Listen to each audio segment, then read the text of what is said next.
Baik, kita langsung mulai ya untuk pertemuan kita pagi ini, yaitu diskusi internal. Dan ini sudah beberapa kawan-kawan yang join di Zoom. Izin saya rekam ya, karena insya Allah nanti setelah beberapa hari boleh jadi bisa di-upload juga di channel YouTube. Dan pagi ini coba saya buka dulu pertemuan diskusi internal pagi ini. Assalamualaikum warahmatullahi wabarakatuh. Selamat pagi dan salam sejahtera bagi kita semuanya. Syukur Alhamdulillah pagi ini kita bisa adakan pertemuan. Mudah-mudahan ini 1 jam ke depan kita bisa mengefisienkan waktu untuk berdiskusi. Sebenarnya ini diskusinya nggak bisa 1 jam ya, gitu.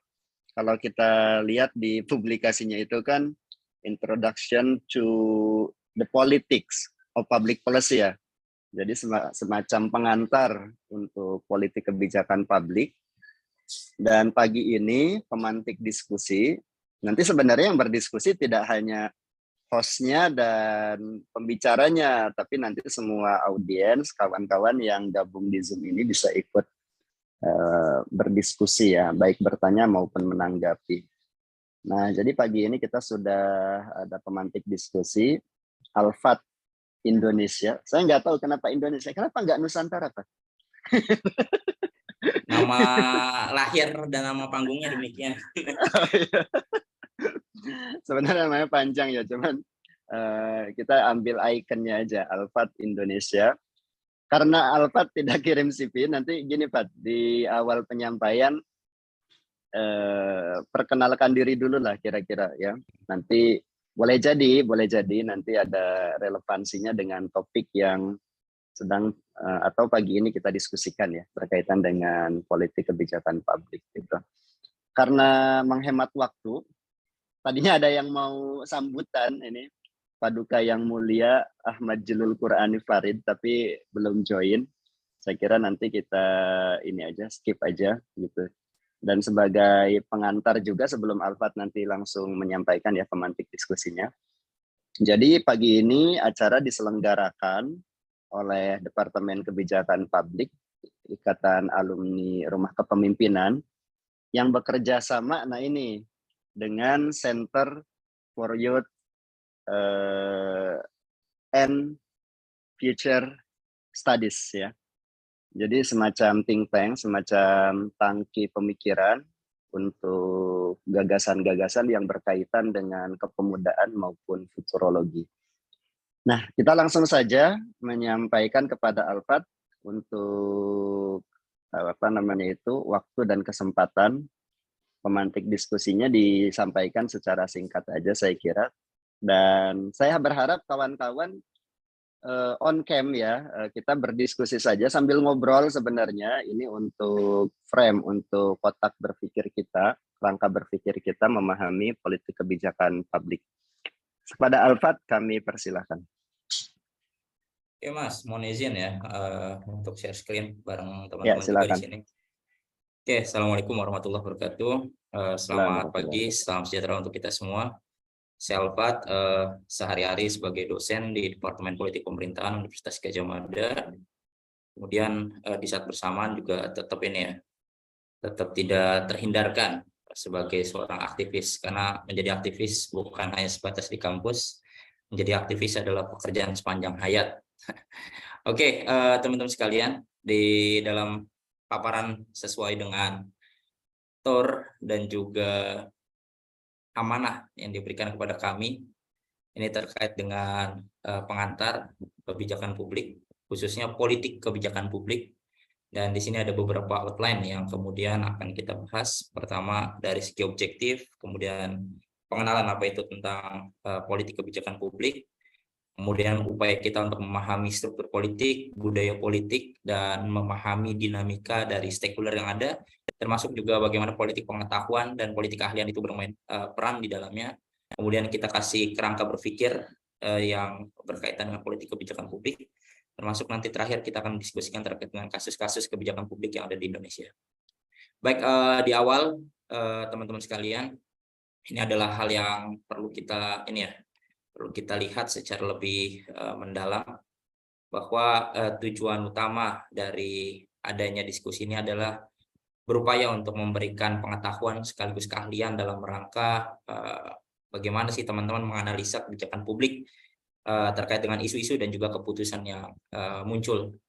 Kemudian upaya juga untuk memberikan kerangka konseptual atau kerangka kerja analitis. Yang terakhir adalah berupaya untuk memberikan keahlian atau kemampuan bagi teman-teman untuk secara concise dan juga secara bersih atau jernih menyampaikan analisa politiknya ke hadapan publik.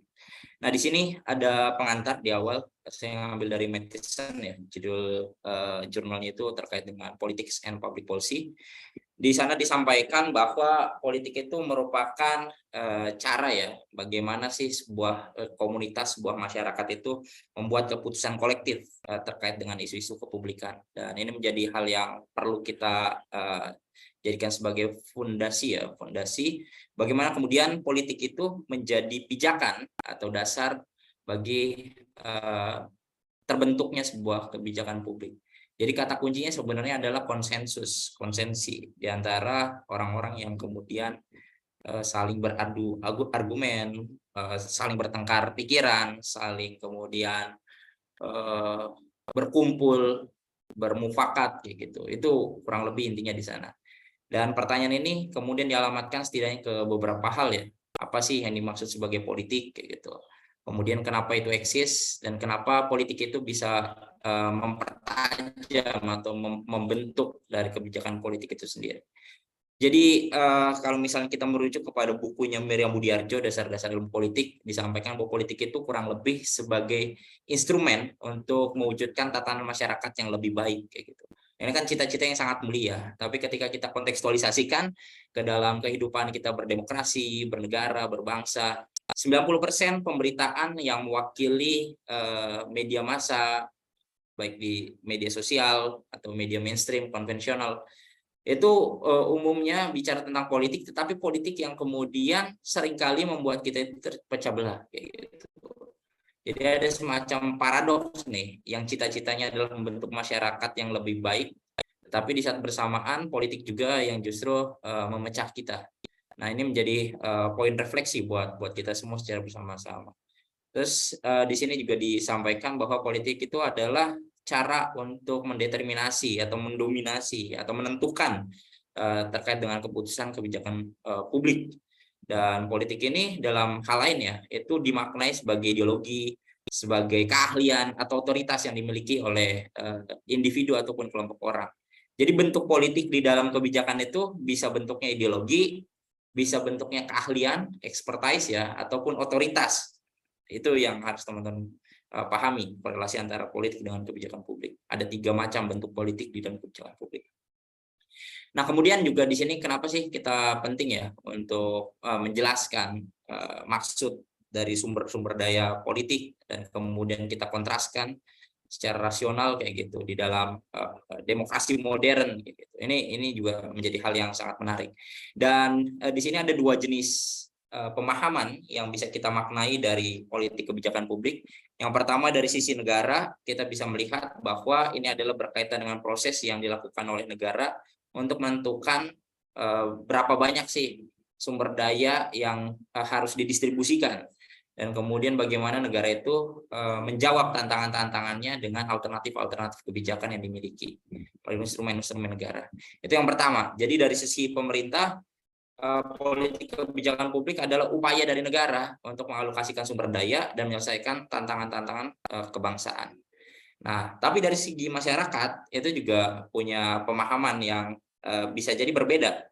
Jadi pemahaman yang dari publik atau dari masyarakat itu kurang lebih adalah upaya dari berbagai macam kelompok yang berbeda untuk menginfluence atau mempengaruhi substansi atau isi dari kebijakan publik itu sendiri. Jadi ada 2 pemaknaan.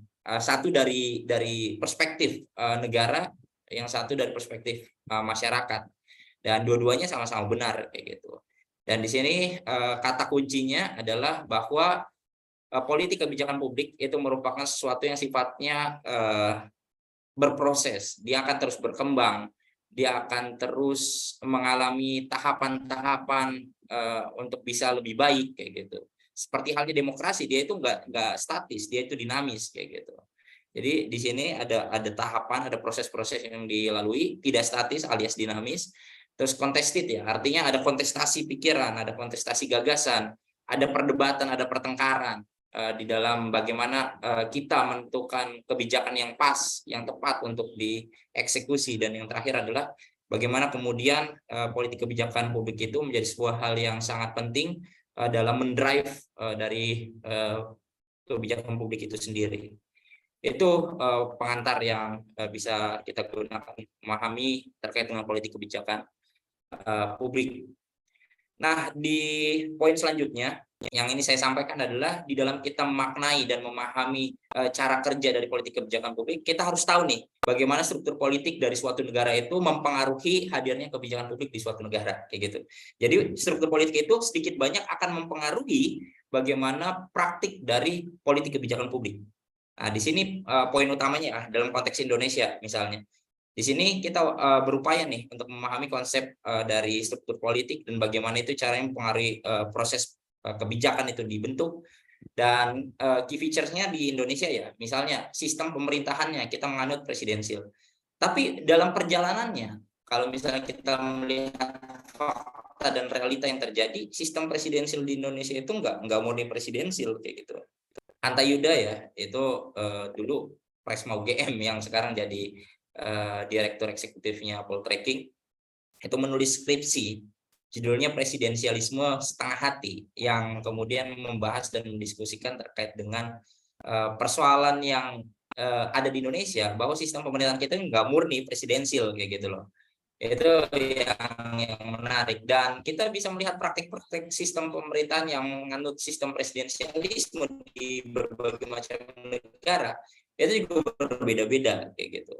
Tapi yang menjadi ciri khas dari sistem presidensial adalah bahwa presiden sebagai kepala negara sekaligus kepala pemerintah. Itu yang ini yang pada umumnya ciri khasnya. Tetapi praktik dari sistem presidensialisme itu sangat berbeda dari satu negara ke negara lain. Kemudian dari segi bentuk, di Indonesia ini banyak pihak mengatakan NKRI harga mati. Bagi saya itu adalah hal yang kurang tepat kayak gitu. NKRI itu nggak harga mati, karena yang harga mati itu adalah NRI, Negara Republik Indonesianya. Kalau Negara Kesatuan Republik Indonesia itu nggak harga mati kayak gitu. Jadi kalau yang bikin jargon NKRI harga mati itu agak kurang pas kayak gitu. Karena yang harga mati itu adalah Negara Republik Indonesianya. Bentuk negaranya itu republik kayak gitu. Itu yang harga yang ini ya, yang kekaitannya sama kesatuan tadi. Formnya itu sebenarnya kesatuan kayak gitu. Di Negara Kesatuan Republik Indonesia. Jadi kesatuan itu sebenarnya bisa diubah. Kesatuannya itu bisa diganti misalnya dengan federalisme kayak gitu, atau dengan bentuk yang lain. Karena bicara di undang-undang kayak gitu, kalau misalnya teman-teman lihat secara detail di ini ya, di pembukaan Undang-Undang Dasar Negara Republik Indonesia, nggak ada Undang-Undang Dasar Negara Kesatuan Republik Indonesia kayak gitu. Jadi cara kita bernegara juga harus lebih detail. Bahkan salah satu dosen UNJ ya, ini Pak Robert gitu, itu bahkan pernah membahasakannya seperti ini, bahwa kita ini mendefinisikan negara republik kayak gitu. Tapi kita gagal atau kita tidak punya bahasan lain. Apa sih republik itu? Bahasan detailnya itu belum ada, dan sampai sekarang kita masih meraba-raba sebenarnya republik yang kita maksudkan itu seperti apa kayak gitu. Itu yang kemudian membuat kita itu sebagai satu bangsa seolah kehilangan imajinasi, kompas imajiner kita itu nggak punya tentang republik itu. Padahal nilai-nilai republik itu adalah nilai-nilai yang menekankan aspek kepublikan yang sangat kuat kayak gitu, kembali ke publik. Bagaimana caranya publik itu mendominasi dan berpartisipasi di dalam kehidupan berwarga negara. Nah, kurang lebih seperti itu. Kemudian tipe kepartaiannya multiparti, meskipun beragam ya, kita tahu ya bahwa politik Indonesia itu sangat berdekatan ideologinya. Kita kesulitan untuk membedakan mana partai yang benar-benar membawa misi Pancasila kayak gitu. Partainya menganut nasionalis kayak gitu ya. Nasionalis udah banyak kayak gitu. Hampir semua partai menganut nasionalis, terus ditambahin bumbu religius, nasionalis religius dan sebagainya. Jadi kita sangat kesulitan untuk membedakan secara ideologi antar satu partai dengan partai yang lain kayak gitu. Kemudian juga tantangan-tantangan struktur politik kita, misalnya korupsi, kemiskinan, ketimpangan, ketidakadilan dan sebagainya itu menjadi persoalan-persoalan yang kemudian hadir di keliling kita. Dan di sini di dalam struktur politik itu kurang lebih ada dua ya menurut Gramsci gitu, yang kemudian dibahas oleh Oinlet tahun 2020. Di sini dikenalkan dengan istilah namanya substructure atau infrastructure ya. Itu adalah struktur terkait dengan sosio politikal atau masyarakat yang ada di dalamnya. Bahasa lainnya namanya infrastruktur kayak gitu. Dan itu menjadi bagian dari superstructure atau suprastruktur, yakni institusi pemerintahan kayak gitu. Jadi ada dua hal. Nah, ini secara superstructure susunan dari Indonesia dalam ketatanegaraan adalah seperti ini. Ada Undang-Undang Dasar, kemudian ada Presiden Wakil Presiden, ini sebagai lembaga eksekutif, ada MPR yang juga itu merupakan gabungan dari DPR dan DPD. Gitu. Itu ada lagi nanti MA, MK dari sisi yudikatif, PPK ya ada ini juga ya, ada di level nasional, di level daerah. Terus kemudian kalau misalnya ini pemerintahan eksekutif itu gradasi ada hierarkinya juga dari level pusat, pemerintah provinsi dan juga pemerintah daerah. Kalau dulu dikenal dengan istilah daerah tingkat 1, daerah tingkat 2 kayak gitu. Itu poin-poin utamanya. Dari MA juga nanti ada peradilan umum, agama, militer, sama tata usaha negara. Itu struktur yang ada di suprastruktur Indonesia. Dan tentu saja superstructure di Indonesia dengan di negara-negara lain berbeda. Misal ada di Malaysia kayak gitu, namanya Perdana Menteri. Ya pasti punya implikasi yang berbeda di dalam cara kita membuat kebijakan. Di mana sih pihak yang bertanggung jawab dan atau mengajukan undang-undang itu aja bisa berbeda dan beragam kayak gitu. Kalau di Indonesia yang bisa bikin undang-undang adanya di eksekutif sama legislatif misalnya. Di negara lain bisa jadi berbeda kayak gitu. Jadi struktur politik itu akan sangat mempengaruhi bagaimana pola relasi dari terbentuknya kebijakan publik. Nah, yang kedua itu budaya politik, teman-teman sekalian.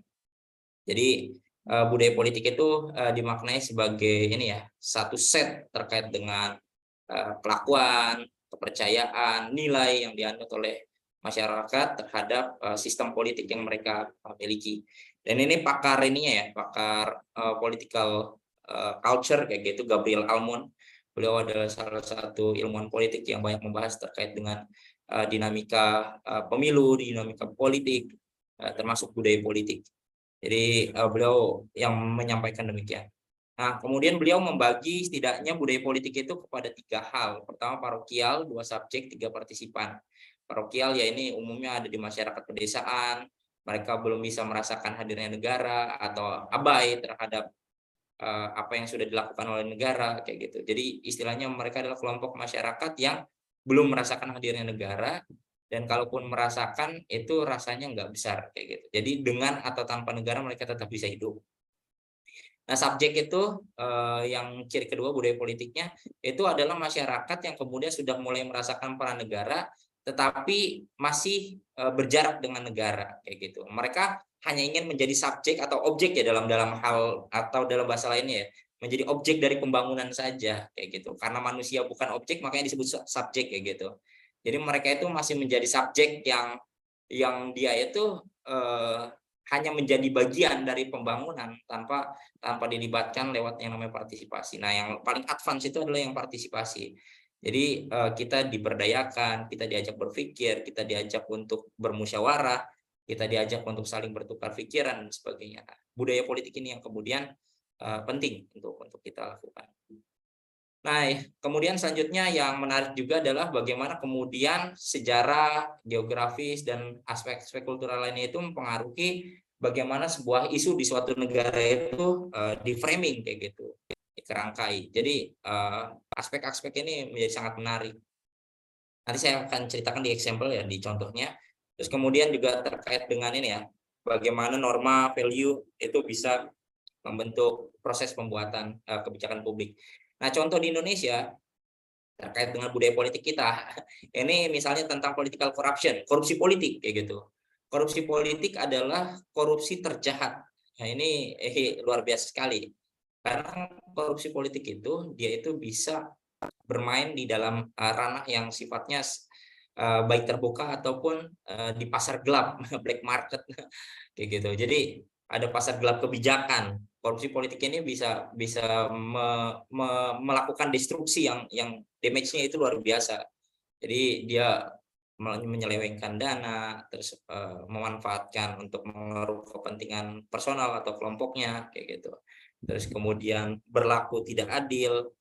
Ini adalah salah satu kejahatan yang luar biasa yang terjadi lewat korupsi politik.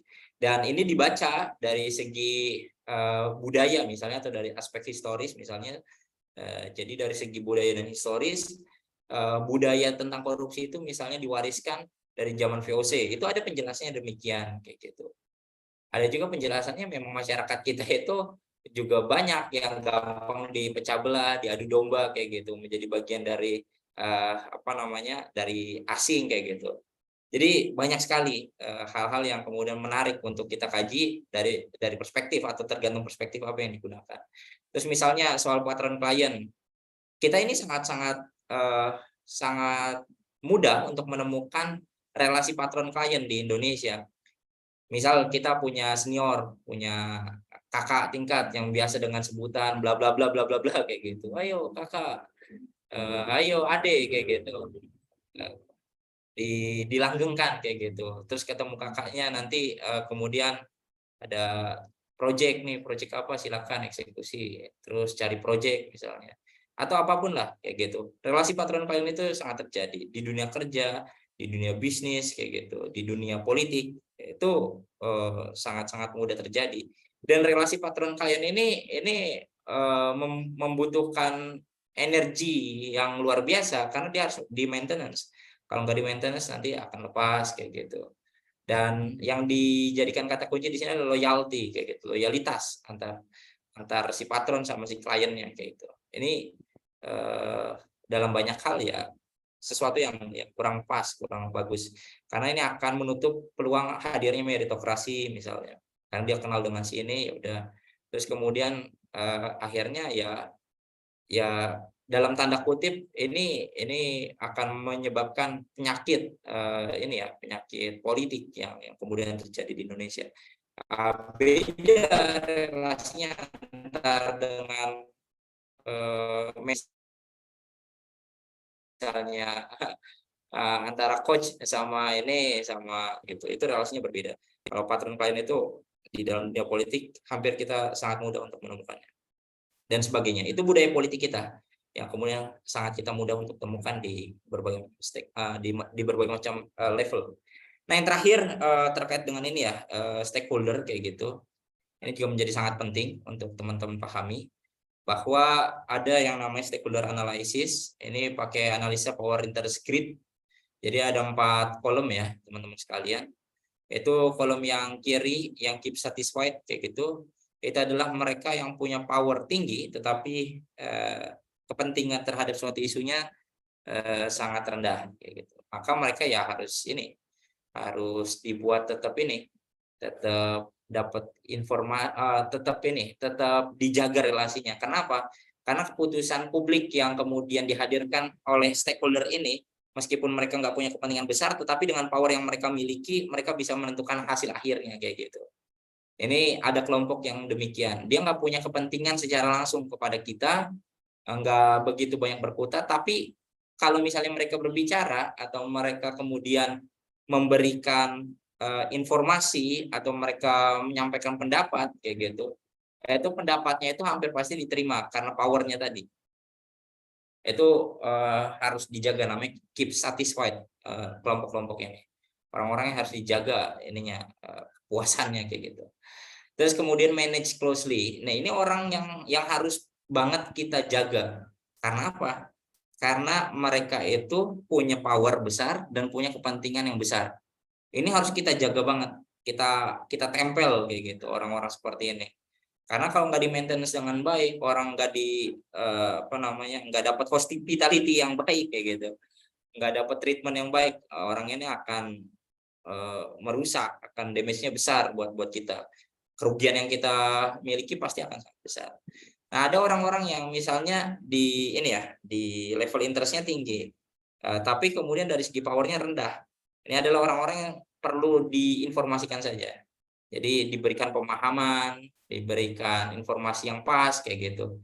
Misalnya contoh kalau orang-orang seperti ini LSM, mereka katakan nggak punya biaya atau dana yang besar, nggak signifikan powernya dari segi finance kayak gitu. Ini umumnya LSM yang bukan kelas kakap ya, yang mediocre lah kayak gitu.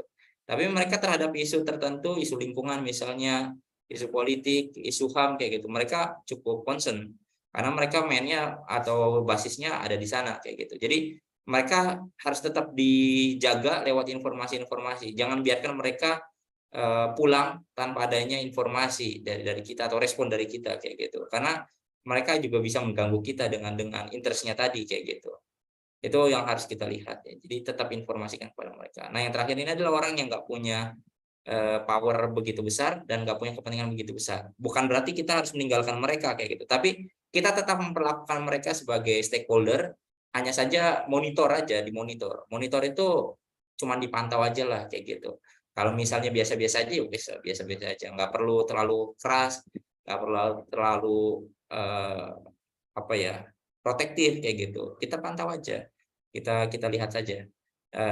Jadi ini penting juga buat kita untuk memahami stakeholder analysis, karena dari segi power itu mereka kuat, maka kita harus bisa menjaga relasinya. Dari segi interest juga demikian kayak gitu. Itu juga akan sangat penting untuk kita semua. Nah, ini bagi orang-orang yang kemudian punya pengetahuan, punya keahlian, itu juga bisa berpolitik teman-teman sekalian. Terutama mereka yang berada di kalangan ini ya, akademisi, kemudian di lembaga think tank kayak gitu. Atau mereka memang konsultan yang memiliki keahlian tertentu. Jadi suara mereka itu sangat mudah untuk didengar oleh para pengambil kebijakan, atau mereka bisa menjadi cap stempel kayak gitu. Banyak jenisnya politik of knowledge itu. Jadi orang-orang yang memang secara serius misalnya menjadi saksi ahli dalam pengujian terkait dengan apakah kita harus menggunakan sistem proporsional terbuka atau tertutup terkait dengan pemilu kayak gitu. Itu kan kita mengundang saksi ahli misalnya. Nah, akademisi yang diundang untuk apa? Untuk menjadi saksi ahli misalnya. Nah, dengan keahliannya itu si si saksi ahli ini, si akademisi ini ya mereka memberikan fakta-fakta paparan terkait dengan kelemahan-kelemahan sistem proporsional terbuka misalnya, dan kemudian menawarkan cara pandang baru lewat sistem proporsional tertutup misalnya kayak gitu.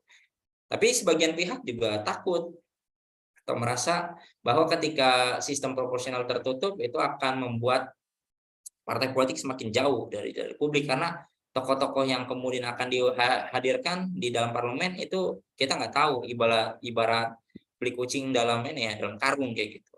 Hal-hal itu yang kemudian terjadi. Nah di sini kalau misalnya dari definisinya ya, politik pengetahuan itu merujuk kepada ini, pada bagaimana kemudian kepentingan dari individu atau kepentingan kelompok itu saling berkompetisi untuk mendefine atau mendefinisikan siapa sih yang kemudian berhak untuk menginterpretasikan fakta, membuat pengetahuan baru, terus mengontrol akses terhadap pengetahuan kayak gitu. Sementara untuk politik keahlian itu merujuk kepada kompetisi atau ini ya, persaingan untuk mempengaruhi proses pembuatan kebijakan, termasuk siapa sih yang bisa disebut sebagai ahli, siapa kemudian yang ahli yang akan kita gunakan kayak gitu. Terus kemudian seberapa jauh ahli tersebut menggunakan ini ya, keahliannya untuk ini, untuk memastikan hadirnya kebijakan publik yang pas. Nah, itu yang harus kita lihat. Jadi banyak sekali persoalan-persoalan yang kemudian terjadi di sekitar kita, dan itu banyak ditentukan oleh adanya politik pengetahuan dan politik keahlian. Dan di sini bila kita melihat ya, ada kompleksitas di dalam cara kita melihat kebijakan publik. Karena apa? Karena ini saling berkontestasi. Ada segala sesuatu yang kemudian muncul dari berbagai macam perspektif, termasuk juga bagaimana orang-orang yang punya kuasa, orang-orang yang punya jabatan, orang-orang yang punya resource yang besar, yaitu akan sangat mudah untuk mengakses pengetahuan dan keahlian atau mengakses atau mempengaruhi kebijakan publik kayak gitu. Karena apa? Karena ada ketimpangan power tadi, ada ketimpangan akses yang kemudian membuat seseorang itu pada akhirnya sulit. Misal contoh, kita mau ngundang menteri untuk menjadi pembicara kayak gitu di dalam forum kita. Kalau misalnya formalnya kan kita harus ngirim surat, berkabar, bla bla bla segala macam. Tapi karena ada cultural connection kayak gitu, saya kenal menterinya kayak gitu, saya japri aja langsung selesai kayak gitu. Itu cara-cara seperti itu yang sangat lumrah terjadi kayak gitu, dan kita tidak bisa memungkiri bahwa praktek-praktek cultural connection itu jauh lebih kuat dan berpengaruh daripada cara-cara formal yang ada SOP-nya, ada tata aturannya kayak gitu. Nah, cara-cara kerja seperti itu yang kemudian sering kali terjadi, dan itu kaitannya dengan power yang kita miliki. Dan kemudian contoh dari politik pengetahuan itu adalah komunitas epistemik yang lahir dari akademisi misalnya. Kemudian sistem peradilan kita itu juga sistem pengetahuan. Jadi misalnya bagaimana kemudian hukum itu ditafsirkan oleh beragam perspektif kayak gitu. Itu banyak sekali dalil-dalil yang kemudian bisa membenarkan atau menyalahkan. Ini menarik sekali. Di dunia politik juga demikian kayak gitu. Satu peristiwa itu bisa dibaca dengan kacamata yang berbeda-beda. Yang menjadi sangat menarik buat kita semua untuk memahami bagaimana cara kerja politik pengetahuan. Nah, ini diagram yang saya ambil dari bukunya William Dunn kayak gitu, tentang analisa kebijakan publik. Ini buku yang saya kutip di terbitan ke-6 tahun 2018, di halaman ke-6 juga. Jadi ini adalah policy analysis proses ya, yang sifatnya multidisipliner. Kalau misalnya teman-teman lihat di sini ada beberapa tahapan ya, yang kemudian bisa kita lihat misalnya. Jadi di dalam proses kita di dalam proses kita membaca diagram ini, itu kurang lebih ada 5 tipe informasi yang kemudian dihasilkan oleh analisis kebijakan.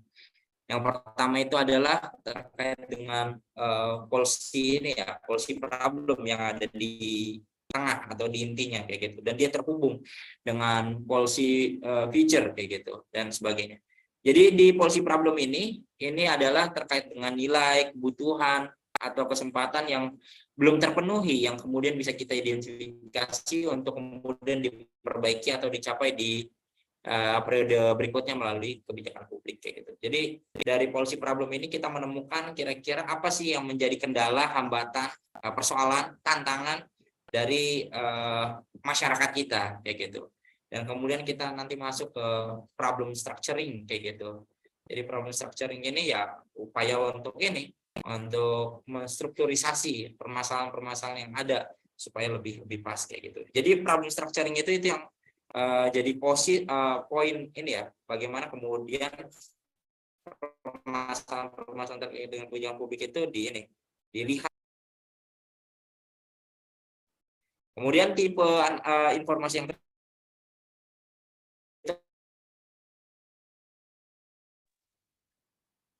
Suaranya agak putus-putus, Pak.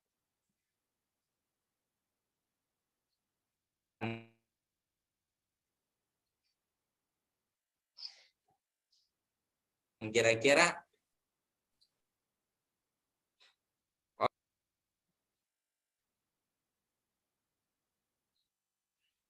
Koneksinya kayaknya ke putus, Pak. cek. Udah jelas belum? Siap, jelas. Gambar paling nge-freeze video.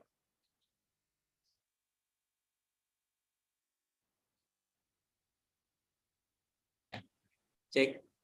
Oke. Masuk. Kalau sekarang udah jelas belum? Ya, sekarang jelas. Lanjut, Pak. Oke.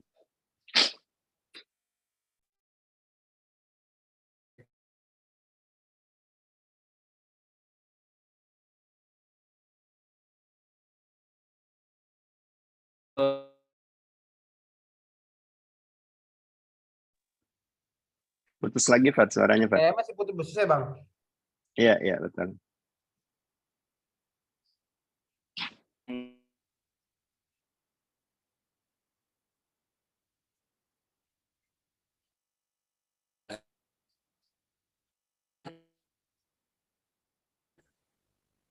Oke. Sekarang udah oke belum? Oke, masuk lagi suaranya.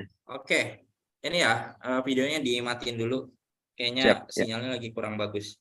Oke, kita Oke. lanjut ke policy action ya. Ini kaitannya dengan serangkaian tindakan yang kita dapatkan dari alternatif kebijakan yang telah dirancang untuk mencapai masa depan yang lebih bernilai kayak gitu. Itu informasinya. Terus kemudian ada policy outcome di yang keempat, yaitu bicara tentang konsekuensi yang teramati dari aksi kebijakan.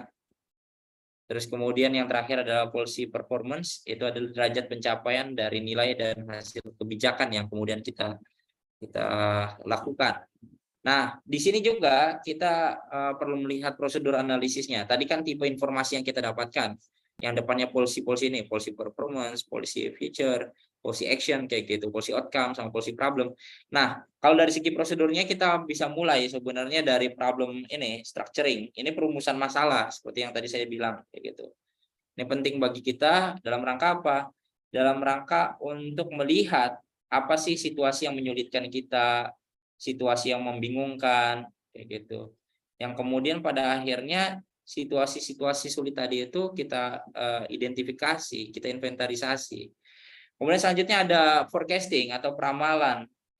Kita bisa menyebut ya prediksi juga tentang informasi mengenai konsekuensi-konsekuensi apa saja yang akan kita dapatkan ketika kita memilih opsi-opsi tertentu. Jadi kan tadi kita sudah mensintesiskan dan menginventarisasi permasalahan-permasalahan yang ada. Nah, dari situ kita coba buat opsi-opsi alternatif apa yang kemudian akan kita gunakan. Dan di situ nanti kita bisa forecasting, kita bisa prediksi. Karena ada metode forecasting ya, peramalan untuk opsi-opsi kebijakan apa saja, misalnya lewat FGD, lewat apa namanya, lewat metode SWOT misalnya, atau mengundang ahli untuk memberikan balance scorecard kayak gitu, untuk memberikan penilaian-penilaian dan sebagainya. Ada banyak sekali metode-metode yang digunakan. Jadi dari beberapa opsi yang tersedia itu nanti akan dibahas, didiskusikan, didudukan. Oh ternyata misalnya opsi ini yang baik kayak gitu. Maka itu nanti akan dijadikan sebagai rekomendasi. Rekomendasi itulah yang kemudian disebut sebagai preskripsi. Informasi tentang kemungkinan bahwa serangkaian tindakan yang akan datang itu akan mendatangkan akibat-akibat yang bernilai untuk negara gitu, untuk kebijakan publik. Dari itu rekomendasi diaktualisasikan, diimplementasikan, maka ada yang namanya monitoring, pemantauan, pengawasan, terus kemudian informasi dari proses-proses dan tindakan yang mengarah kepada hasil itu kita lihat, kita cek. Oh ternyata ada problem di perjalanan. Maka kita nanti membutuhkan yang namanya evaluasi. Evaluasi ya informasi tentang nilai atau kegunaan dari kebijakan yang lalu dan juga yang akan datang.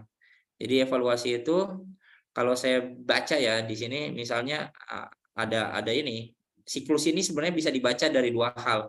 Ada yang namanya ex post atau retrospektif, ada yang namanya prospektif atau ex ante. Kalau retrospektif itu sebenarnya adalah melihat persoalan dari masa lalu. Jadi kita berbicara misalnya kayak gini, apa sih kebijakan yang sudah dilakukan oleh negara terkait dengan persoalan kekerasan seksual misalnya kayak gitu. Nah, itu nanti bicara tentang hal-hal apa saja. Oh, undang-undang existing-nya masih belum memenuhi atau memadai misalnya. Terus apa yang sudah dilakukan oleh negara. Jadi dia melihatnya itu ke masa lalu. Jadi tantangan masa lalu itu dijadikan sebagai pijakan dalam merumuskan terkait dengan persoalan-persoalan kebijakan publik yang harus ditangani hari ini kayak gitu. Sementara yang namanya perspektif atau ex ante itu adalah upaya mitigasi atau membuat kebijakan publik dalam rangka mengatasi permasalahan yang kemungkinan terjadi di masa yang akan datang kayak gitu. Nah, cara pandangnya prospektif ke depan. Jadi misalnya apa yang akan kita hadapi ketika Indonesia 100 tahun merdeka. Oh misalnya butuh IKN, butuh SDM unggul kayak gitu. Jadi pertanyaannya kita ajukan ke depan dan bagaimana caranya kita untuk menghadapi masa depan. Itu yang disebut sebagai ex ante atau perspektif. Jadi bentuk kebijakan itu dua. Ada yang membaca dari sisi historis, ada yang membaca dari segi aspek peradaban atau perspektif ke depan. Ini bahasa lainnya juga ada yang namanya problem based. Jadi kita melihat dari permasalahan yang dihadapi, ada yang namanya vision based, berbasis visi kayak gitu. Itu pembahasan aja yang berbeda, tapi intinya sebenarnya kurang lebih sama kayak gitu. Itu poin-poin utamanya. Nah, di sini ada beberapa hal yang juga menarik untuk teman-teman lihat ya. Ini tipe-tipe analisa kebijakan publik yang dilakukan oleh masing-masing stakeholder misalnya. Itu nanti akan punya ciri-cirinya masing-masing. Misalnya dari kalangan ilmuwan, itu nanti problem kebijakannya itu yang mereka akan tuntaskan atau selesaikan itu ada di ranah teoritis, ada di ranah hulu, konseptual kayak gitu. Ilmuwan itu ilmuwan sosial terutama kayak gitu. Itu akan banyak bicara di level teoritis. Untuk eksekusinya nanti akan banyak berbicara di kawan-kawan teknis, bagaimana membuat itu menjadi kehilir atau upaya hilirisasi. Itu sebenarnya banyak dilakukan oleh teman-teman Saintek. Kemarin saya habis diskusi juga sama Profesor Edward Aspinall kayak gitu. Bagaimana sekarang ilmu sosial itu didorong untuk kepentingan yang lebih lebih aplikatif kayak gitu. Enggak banyak berdebat di tataran filosofis atau teoritis yang mendaki kayak gitu. Nah, ini juga menarik untuk kita lihat. Jadi Beliau dari Australia ya? Iya, Australian National University kayak gitu, Edward Aspinall. Nah, tapi menurut beliau itu yang terpenting memang kalangan akademisi khususnya ilmuwan sosial itu memang bermain di ranah teoretis. Namanya juga ilmuwan kayak gitu. Kalau misalnya praktisi baru mereka bergerak di ranah hilirisasi. Jadi dia pemegang pakem ini ya, tradisi-tradisi itu. Jadi kata kuncinya itu ya know your limit. Kita harus tahu bahwa ilmuwan itu limitasinya itu adalah berbicara tentang sesuatu yang dia ketahui kayak gitu. Misalnya saya bicara, saya dosen politik pemerintahan kayak gitu. Saya hanya berani bicara tentang isu-isu yang berkaitan dengan isu-isu sosial politik aja.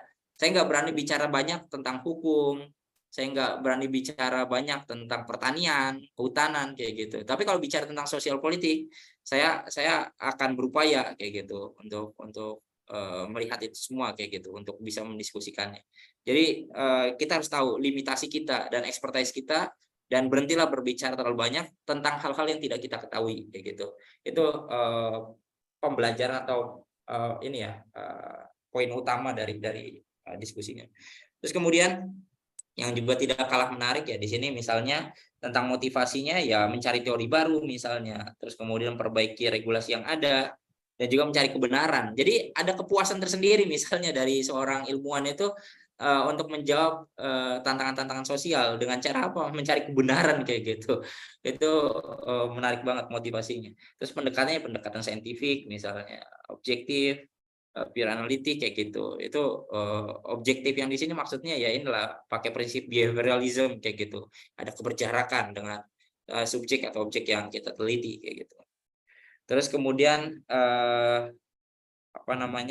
basic trainingnya ya misalnya soal bagaimana kita belajar metode riset sosial dan sebagainya kayak gitu. Tapi kalangan praktisi profesional itu melihatnya berbeda. Problemnya itu dilihat dari segi desainnya kayak gitu. Misalnya desain kelembagaan. Sorry, Fat, ya. 4 menit lagi ya. Oke, siap Mas. Terus kemudian bagaimana adanya peningkatan di dalam kebijakan, pembuatan kebijakan. Terus pendekatannya lewat lewat strategi dan sebagainya kayak gitu. Termasuk politisi, administrasi dan juga sisi personal itu beda-beda. Ini nanti saya akan kirimkan ya terkait dengan materinya, tapi kurang lebih ini menggambarkan bahwa setiap stakeholder yang kita miliki itu punya motivasi yang berbeda, punya problem base yang berbeda, punya pendekatan yang berbeda, dan juga cara untuk meningkatkan kapasitasnya yang berbeda kayak gitu. Poin utama yang ingin saya sampaikan di sana. Jadi poin utamanya di situ. Nah, terus ini ada 3 elemen di dalam sistem kebijakan yang harus kita lihat. Pertama misalnya lingkungan kebijakannya. Oh, isu-isu yang beredar seperti apa? Kemiskinan, ketimpangan, korupsi, inflasi, utang, pinjaman kayak gitu, ketimpangan sosial dan sebagainya. Itu menjadi policy environment, kita kategorikan sebagai itu. Jadi isu-isu itu disebut policy environment. Kemudian stakeholder-nya apa? Oh, ada presiden dan menteri-menterinya, ada birokrasi, ada warga negara, ada NGO, private, ada buruh dan sebagainya, termasuk misalnya gerakan mahasiswa. Nah, itu stakeholder yang kemudian terlibat di dalam proses pembuatan dan pemengaruh kebijakan publik. Dari segi public policy-nya kita mau intervensi sektor apa? Sektor ekonomi kah, politika, pendidikan, social welfare, agriculture, kayak gitu dan sebagainya. Itu public policy-nya. Jadi detailnya seperti apa itu nanti bisa didiskusikan, tapi sektor-sektornya ya seperti itu. Inilah 3 elemen yang kemudian ada di dalam sistem kebijakan publik dimanapun dia berada. Nah, ini ada 3 kasus. Kasus pertama, misalnya nanti teman-teman boleh diskusikan ya. Ini soal kereta cepat Jakarta-Bandung, KCJB. Kenapa Cina yang dipilih? Kenapa nggak Jepang? Kayak gitu. Ternyata ya banyak problemnya. Ini udah problem dari alam pikiran. Terlebih perbuatannya yang membuat membengkak jadi 21,73 triliun untuk membengkakkannya. Jadi luar biasa banget. Terus kemudian siapa yang punya kepentingan paling besar di dalam proyek ini kayak gitu? Kenapa cuma sampai Bandung kayak gitu? Kenapa nggak sampai Surabaya? Bandungnya pun nggak nyampe Bandung kota kayak gitu. Ini sampai Tegal luar kayak gitu. Tegal Barang di pinggiran kota Bandung kayak gitu. Terus dari segi kehilangan ya kita kehilangan waktu karena terlambat, uang, social trust kayak gitu, public trust itu kan sesuatu yang sangat mahal dan sebagainya. Itu tantangan-tantangan yang kita lihat. Kemudian selanjutnya soal studi kasus kedua misalnya pembangunan IKN. Kenapa kita harus memindahkan ibu kota? Itu kan pertanyaan mendasar kayak gitu. Oh, misalnya ada dalil tentang persoalan banjir, persoalan yang tidak selesai, tidak tuntas di Jakarta. Terus apakah kemudian membuat IKN itu sama halnya dengan merusak paru-paru dunia kayak gitu? Itu kan jadi pertanyaan serius juga. Belum lagi isu-isu yang kemudian mengitari isu-isu kayak soal land grabbing, marginalisasi, kerusakan lingkungan dan sebagainya. Terus kemudian sampai sekarang juga nggak ada investor yang mau masuk atau berani masuk, baru PDKT tapi belum ada investor yang kemudian dari luar ya mau masuk dan hanya mengandalkan APBN dan sebagainya. Itu kasus kedua. Kasus terakhir misalnya soal election, soal pemilu. Beberapa orang menginginkan hanya ada 2 kandidat dan 2 kandidat itu adalah orang-orang yang direstui oleh presiden misalnya. Terus dinamika koalisi di koalisi perubahan untuk persatuan juga masih banyak misalnya soal cawapres. Di koalisi PKB Kebangkitan Indonesia Raya juga demikian menuntut cawapres untuk segera diumumkan. Dari segi koalisi Ganjar dan timnya beberapa sudah menyatakan deklarasi dukungan. Tapi kita juga belum tahu siapa yang akan jadi cawapresnya. Tapi yang jelas cawapresnya itu diarahkan untuk NU misalnya atau kelompok Muslim yang menguasai populasi misalnya dan sebagainya. Itu dinamika koalisi. Tapi itu semua didahului oleh isu, misalnya isu 3 periode, terus kemudian perpanjangan masa jabatan presiden. Itu kan semua sempat muncul di awal. Tapi itu semua kemudian digagalkan, nggak berhasil, meskipun sudah support biayanya luar biasa ya, lewat kepala desa didatangkan ke Jakarta. Itu kan mau ada barter politik tuh, perpanjangan kepala jabatan desa kayak gitu, sama presiden sama-sama mau 3 periode kayak gitu. Dukungan di berbagai macam daerah dan sebagainya, tapi kan itu gagal. Nah, amunisi terakhirnya ini adalah tentang proporsional tertutup. Karena ini akan banyak merugikan kontestan-kontestan yang kemudian sudah dapat nomor atas lah kayak gitu atau sudah menyiapkan biaya kayak gitu. Ini kalau clash kemungkinan besar nanti pemilu akan mundur kayak gitu. Banyak pihak memprediksi itu. Jadi kalau misalnya ada clash di antara masyarakat yang misalnya menolak sistem proporsional tertutup, maka nanti akan ada penundaan pemilu. Isunya ke arah sana, wacananya ke arah sana. Dan banyak pihak sudah melihat itu semua. Nah, kemudian berikutnya misalnya soal impeachment ya, wacana impeachment dari Denny Indrayana kayak gitu. Tentang sikap presiden ada 3 yang kemudian sudah melewati batas dianggap layak untuk dimakzulkan kayak gitu. Itu kan pertanyaan-pertanyaan publik yang kemudian harus kita lihat secara lebih mendalam. Nah, itu kasus-kasus kebijakan publik yang sebenarnya terjadi di sekeliling kita dan kita bisa analisis lewat tools-tools yang telah kita gunakan tadi. Jadi kurang lebih itu yang bisa saya sampaikan. Monggo kalau ada sesuatu yang perlu didiskusikan. Terima kasih. Assalamualaikum Oke. warahmatullahi wabarakatuh. Assalamualaikum warahmatullahi wabarakatuh. Thank you, Pat, untuk paparannya. Saya kira sebagai pengantar ini sudah cukup agak luas juga ya ternyata ya dimensi dari public policy ini. Tadi ada di awal-awal berkaitan dengan structure ya, terus kemudian political culture dan seterusnya dan seterusnya. Saya ada pertanyaan, cuman saya ingin kasih kesempatan dulu bagi kawan-kawan, ini teman-teman yang sudah join. Saya kira tidak mesti bertanya ya, boleh jadi ada tanggapan, boleh jadi ada sanggahan dan seterusnya. Kak Denis sudah raise hand. Kak Denis boleh langsung bertanya, saya kira the point. Ya. Kemudian boleh nyalain videonya enggak, Kak? Sure. Assalamualaikum warahmatullahi Very wabarakatuh. welcome. Waalaikumsalam warahmatullahi wabarakatuh.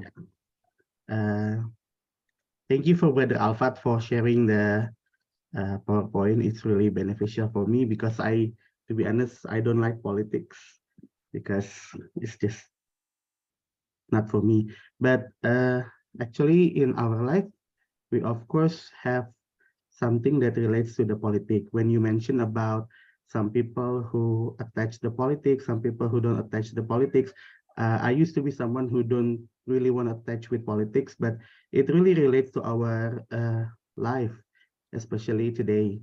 So I have two questions.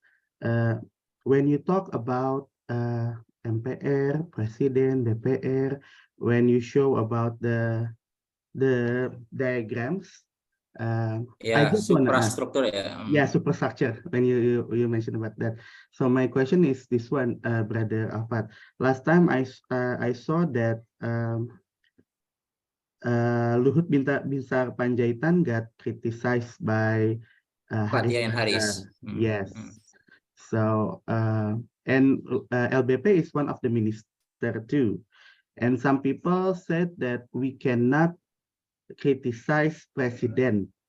And if I see from your superstructure, ministry is also under president. So my question is, if we talk about the nation symbol or symbol negara, is president ministry also included there? So that's why we cannot criticize the president or minister, especially when we have the ITE law. So that's my first question. And then the second question about IKN. This morning, actually, I just watched the speech from Jokowi when it seems that he shows to Singaporean people that come to IKN. IKN is very good, something like that. A few days ago, he was there for a presentation. Few days ago, but I think I watched it this morning. So it seems that IKN wants to be place for many people. I thought that IKN is moved because of Jakarta wants to be better. I mean, like all the government moved to IKN. So my questions for you, as far as you know, what's actually the function of IKN? Is it for moving the government? What is it for? Is it just because, okay, 100 years from now, we have a new capital? What do you know? Why do we need to move to IKN? That's my two questions. Thank you, Brother Alfat. Thank you, Brother Diki. Okay. Welcome, Mr. Denis. Matur nuwun, Mr. Denis ya. Okay, ini langsung ini aja ya, kita jawab. Langsung. Ini, jadi pertama terkait dengan ini ya, terkait dengan hal yang berkaitan dengan simbol kenegaraan. Yang jadi simbol itu kan sebenarnya jabatan presidennya, bukan personal presiden ataupun kebijakan presidennya. Presiden itu memang nggak boleh dijelek-jelekin dalam artian dia sebagai simbol negara kayak gitu. Misalnya foto presiden diinjak-injak kayak gitu, itu nggak boleh kayak gitu. Tapi kebijakan dia sebagai presiden itu layak untuk dikritisi. Sama halnya dengan menteri itu nggak masuk sebenarnya. Dia itu hanya menjadi bagian pembantu dari tugas-tugas lembaga kepresidenan. Jadi presiden itu adalah organisasi, namanya organisasi kepresidenan kayak gitu. Jabatannya dipimpin oleh presiden, eksekutifnya kayak gitu. Jadi kalau misalnya kita melihat dari sistem tata kenegaraan, kepresidenan itu, lembaga kepresidenan itu adalah organisasi dipimpin oleh presiden kayak gitu. dia dibantu dalam tugas-tugasnya oleh menteri untuk bidang-bidang sektoral tertentu. Yang nggak boleh kita nggak boleh kita acak-acak atau hancurin kayak gitu, nggak boleh dijelek-jelekin, itu dia sebagai simbol negara ketika dia misalnya dalam bentuk foto diinjak-injak kayak gitu. Terus apalagi misalnya dia diserang secara personal kayak gitu, itu nggak bisa. Yang bisa kita serang itu adalah kebijakan dia yang tidak tepat. How Kalau about misalnya when, sorry to cut you off, how about ya during the podcast, Haris Azhar says that LBP is Lord. So, what do you ya think about that? itu kan sebenarnya satir, Mas. Itu satir politik, dan itu wajar ya. Lord itu kan maksudnya tuan yang jadi junjungan, yang kemudian menguasai banyak ini sektor-sektor. Kalau misalnya kita baca di ini ya, di pemerintahannya Jokowi, memang Luhut Binsar Panjaitan ini menjadi andalannya Jokowi. Dia ditempatkan di posisi-posisi strategis, memegang banyak peranan penting di bidang investasi, di bidang proyek-proyek yang strategis kayak gitu. Bahkan kalau misalnya kita cek ya, dia itu megang banyak sekali ini lembaga-lembaga yang memang didasari oleh instruksi presiden kayak gitu, yang kemudian arahannya itu sangat-sangat kuat. Kan impres itu kan setara dengan ini ya, regulasi kayak gitu. Jadi presiden ngomong itu regulasi sebenarnya, itu aturan kayak gitu. Itu aturan yang harus kita laksanakan kalau dibaca dari kacamata kebijakan publik. Jadi menariknya di sana. Dan yang disampaikan oleh Haris dan Fathia itu sebenarnya adalah untuk menunjukkan betapa kuatnya Luhut di dalam sistem pemerintahan. Itu kalimat hiperbola sebenarnya, dan dalam politik itu adalah hal yang wajar. Satirnya masyarakat itu ya kayak gitu, menunjukkan kedikdayannya Luhut di dalam mengontrol resource yang ada kayak gitu. Itu untuk yang pertama ya. Jadi presiden itu sangat boleh untuk dikritisi dan nggak bisa dihantam lewat undang-undang ITE hanya karena dia mengkritisi kebijakan kayak gitu. Dia hanya bisa dipidanakan ketika presiden sebagai simbol, bukan sebagai sebagai kebijakan, sebagai orang yang membuat decision making kayak gitu.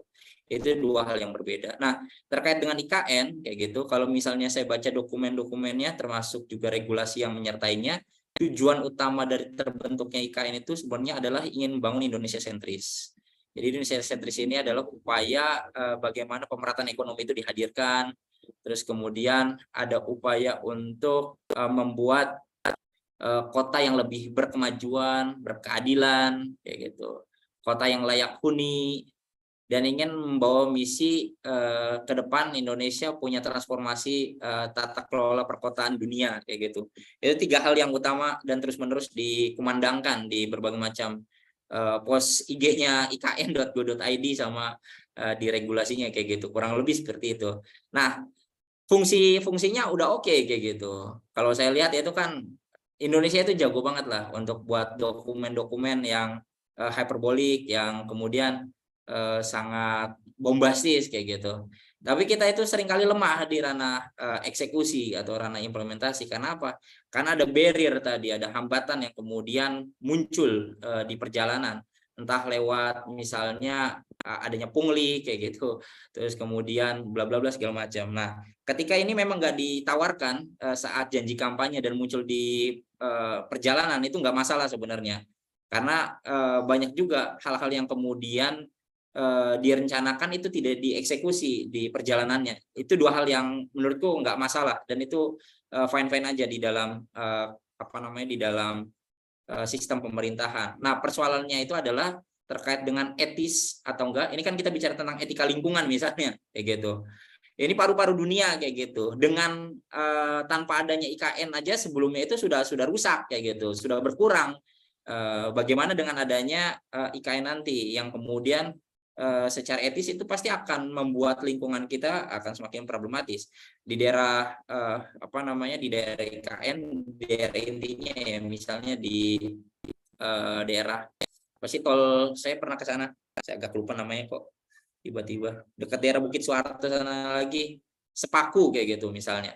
Nah, itu udah terjadi banjir, padahal itu belum pernah terjadi di periode-periode sebelumnya. dan ternyata sekarang terjadi peristiwa banjir besar misalnya.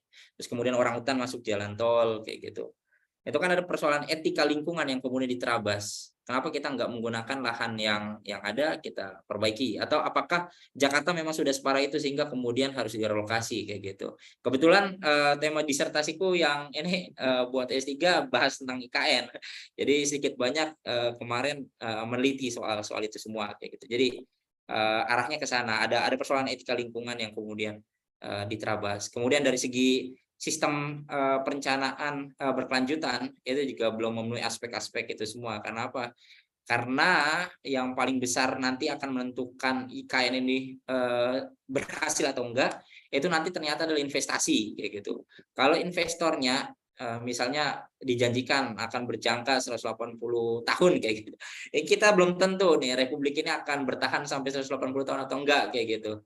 Jadi ini sangat-sangat mengerikan kayak gitu karena itu jangka waktunya sangat panjang sekali kayak gitu. Investasi sampai ratusan tahun misalnya benefitnya.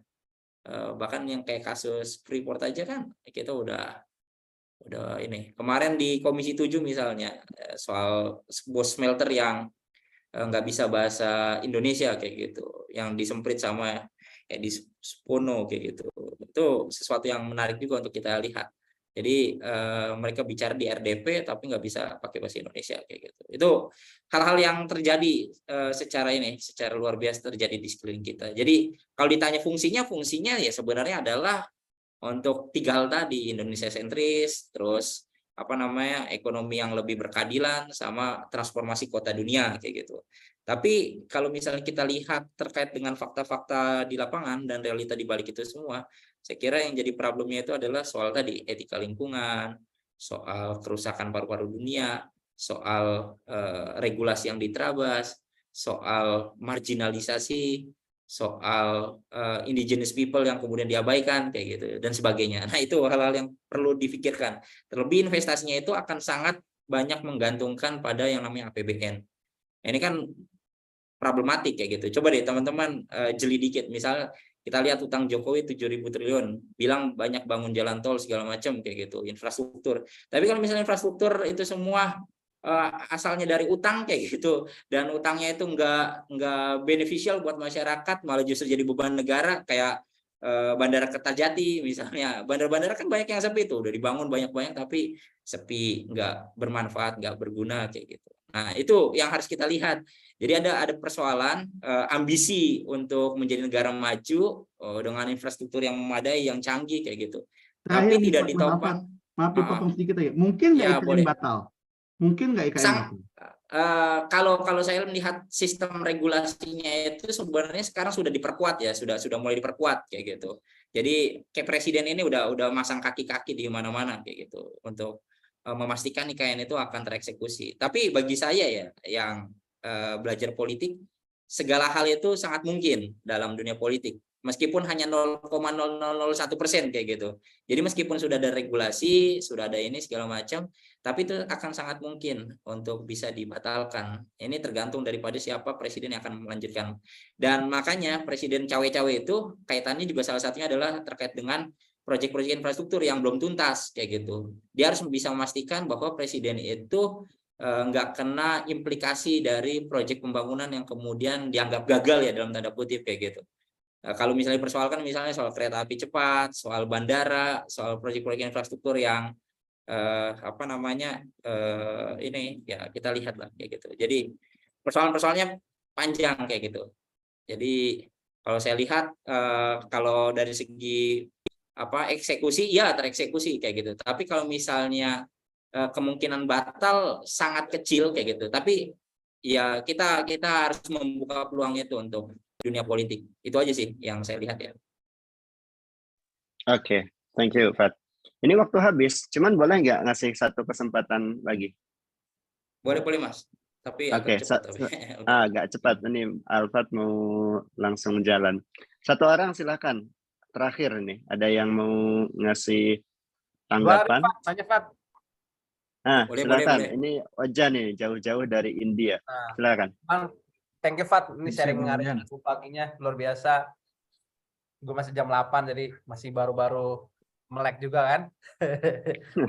Ini Bang Diki juga thank you atas forumnya. Jadi biasa udah lama gue nggak dapat kuliah soal politik begini. Selama ini sering terlibat prosesnya aja lah, praktikalnya, nggak pernah dapat ilmunya gitu.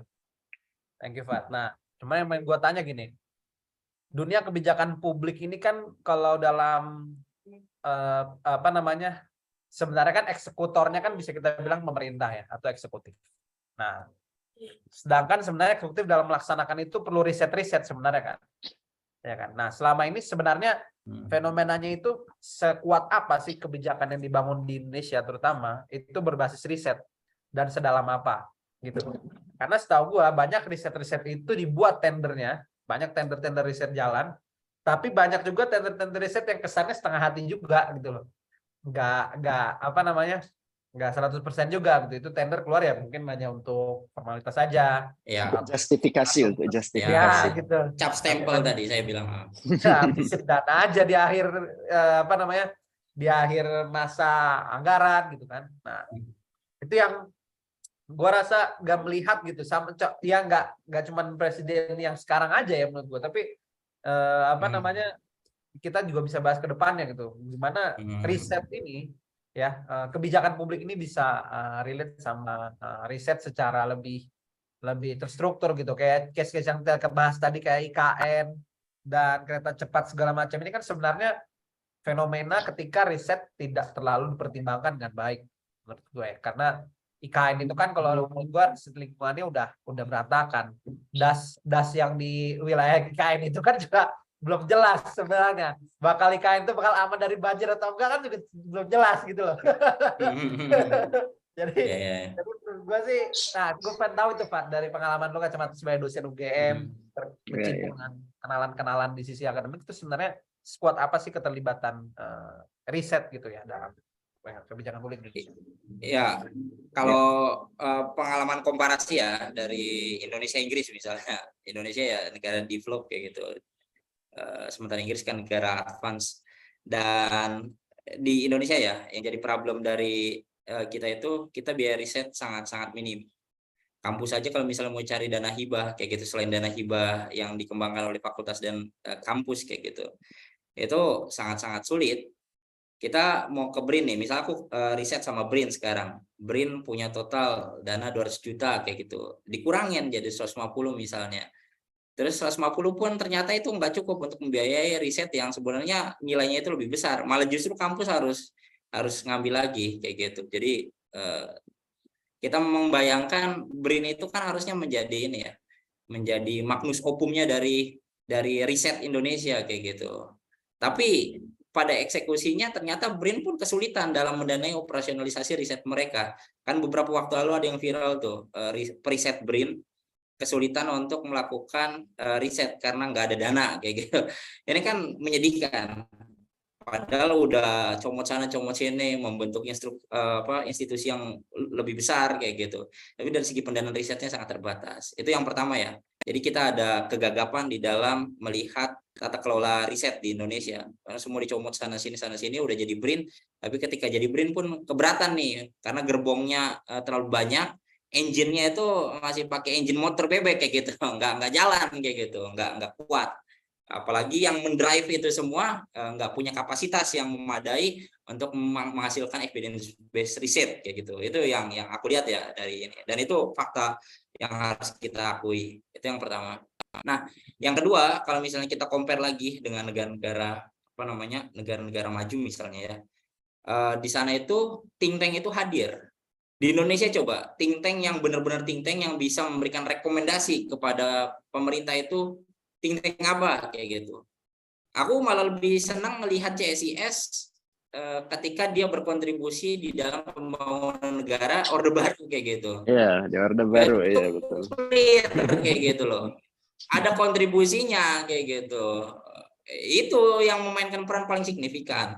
Dan sekarang kalau misalnya kita lihat ya, ini kan by order kayak gitu. Lembaga risetnya by order. Lembaga survei aja itu by order juga kayak gitu. Ya kita fakta buka-bukaan aja lah. Saya tahu fenomena ini terjadi kayak gitu di sekeliling kita.